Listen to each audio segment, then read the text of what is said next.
Hi, it's Mrs. Abrams, and this lesson is for fourth grade.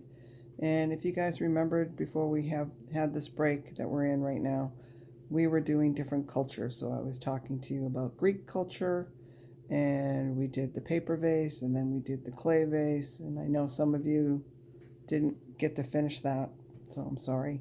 So hopefully we'll get back to school and we can redo the clay part. We also started, some of you started doing petroglyphs, which was the cave paintings. And so I just wanted to keep going and introduce you to some other cultures and the artwork that you can find within the cultures. And so this one is the Aboriginal handprints. And the Aborigine people are indigenous of Australia. So that means that they are native to Australia and they had their own villages and territories. So they are from Australia, and that's where they live. And they used to tell stories orally. I believe I shared that once with you. I was talking about one of my artists of the month. I can't remember his name right now. But he was trying to preserve the African American culture by, because the African American culture, just like a lot of cultures, before we had printed material, the only way that they would relay stories is orally. So that means just the spoken word.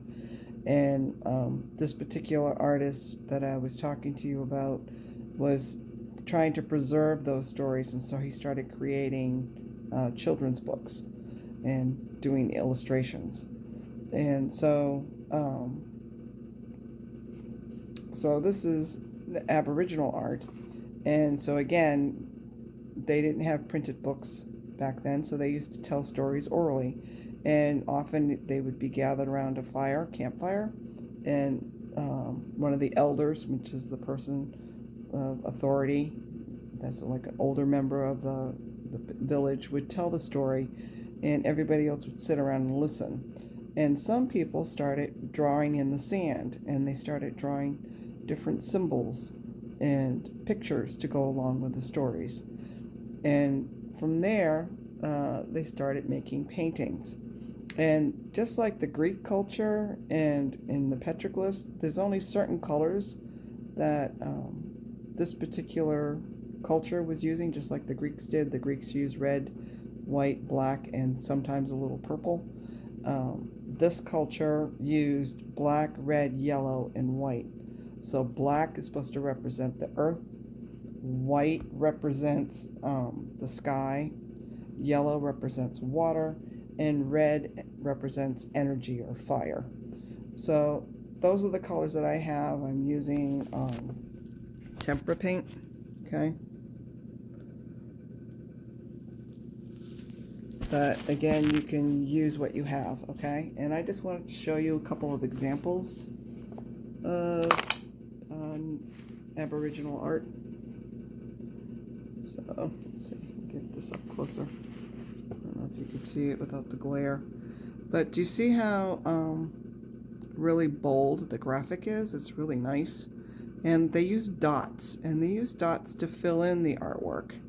Okay, so let me just scroll down a little bit and give you another example.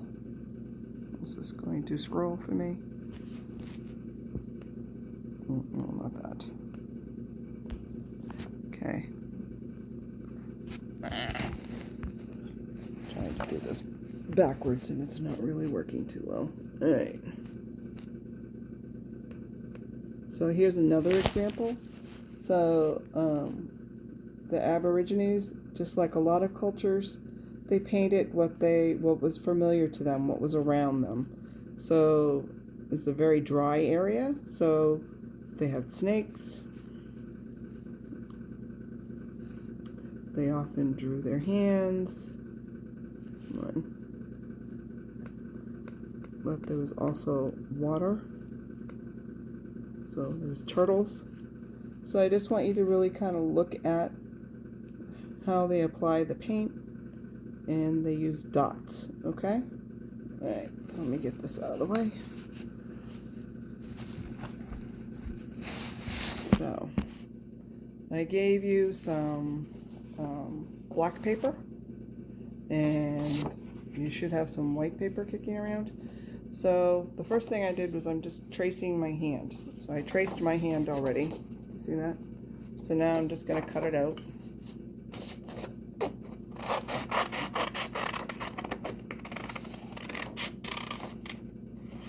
And again, I'm going quick, but I want you to take your time. Do a nice job. And I know, I think 2 people have already done this project already. You kind of got ahead of me. I didn't have time to get my demo ready, but that's fine. So maybe if you've already done this particular project, maybe you can do like an image like I showed you with sea turtles or snakes or something that you see around here in Maine. So maybe you might want to do a deer because we see deer or moose. Okay, so there's my hand. So now I'm going to place my hand on my black paper. So I'm going to use a little piece of tape just to secure it, so it's not going to move around on me too much. Okay. And then I'm going to use white paint and a paintbrush, and I'm going to dab. You could also use a sponge if you want to. So I'm just going to take my brush and I'm just going to dab. You see that? All around. No, I didn't clean my brush out very good, did I? I'm seeing blue paint for my last lesson.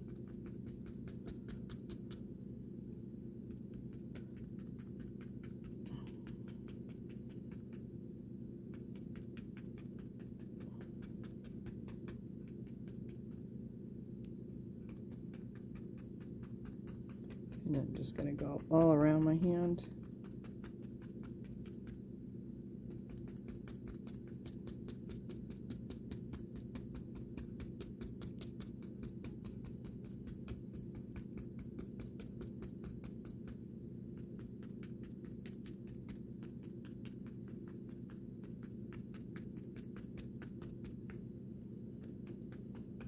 Alright.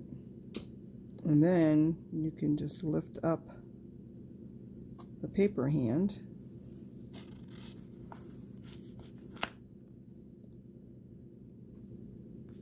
Take my tape off.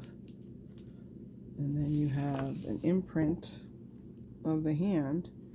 And so now I'm going to do a decorative band. So the Aborigines used a lot of dots to fill in their artwork. Okay, so this is where you can use the other colors. I have yellow and red. The black is the paper. And I'm just going to do like a decorative band. So I'm going to start with some white dots. And I'm just going to make a line going like this.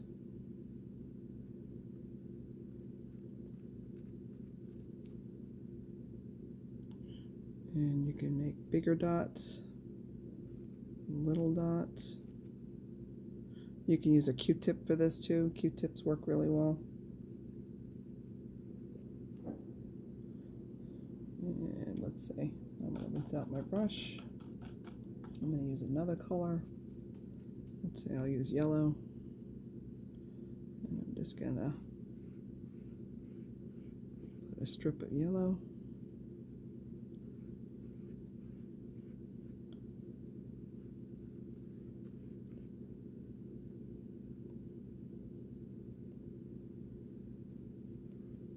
And when we're painting on black paper, you might have to go over it a couple of times for it to stand out. Okay, and I'm going to rinse out my brush. So now I'm going to do some red sections.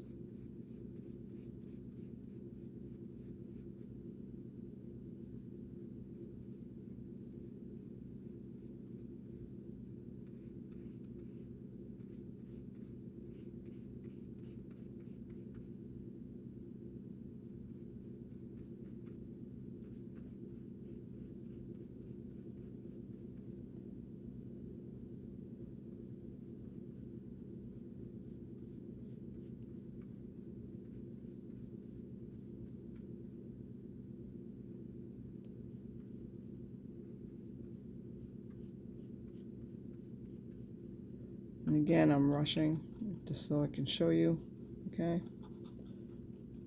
I want you guys taking your time. And then I'm going to go back in, do some more white dots.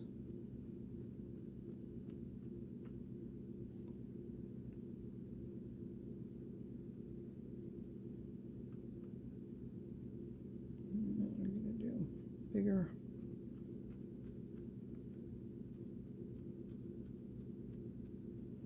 Okay.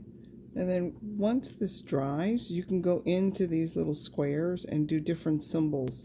So you can add symbols like they used like a wavy line to represent water, or they might have a sun, which would be a circle, like a big filled in circle with little circles going all around it for the sun. Or they might do a leaf pattern, simple leaf pattern. And then this could represent the sky. And so we could do some stars up into the sky. So we could do like bigger circles like this.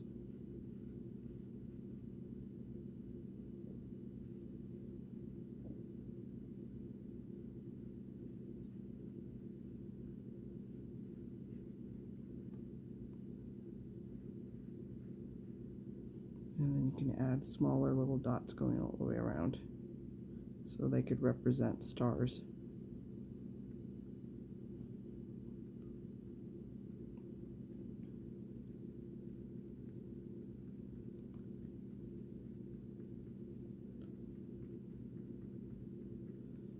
Okay, so there's my quick picture. But again, once it dries, I'm going to add some more details. If we were in class, I would play some Aboriginal music to go along with it and show you a little video clip on Aboriginal art. And I will find a link and share that on Schoology page so that you could see that too. So I just want you to have fun. You could start off with this one, and then, like I said, try doing another painting using dots and symbols, and just use the colors red, yellow, white, and black, and come up with your own image, and just try and think of animals of Maine. You could do fish. We have trout, and all kinds of salmon. We have moose, we have deer, we have all kinds of wildlife, birds. Just pick something that you like that you see in Maine and do another picture of it. And again, when you get done, share it with me on Schoology, because I love to see your artwork. And I want you to stay in touch, okay? All right, so bye, guys. Oop, I got paint all over me. All right, see you later. Have fun.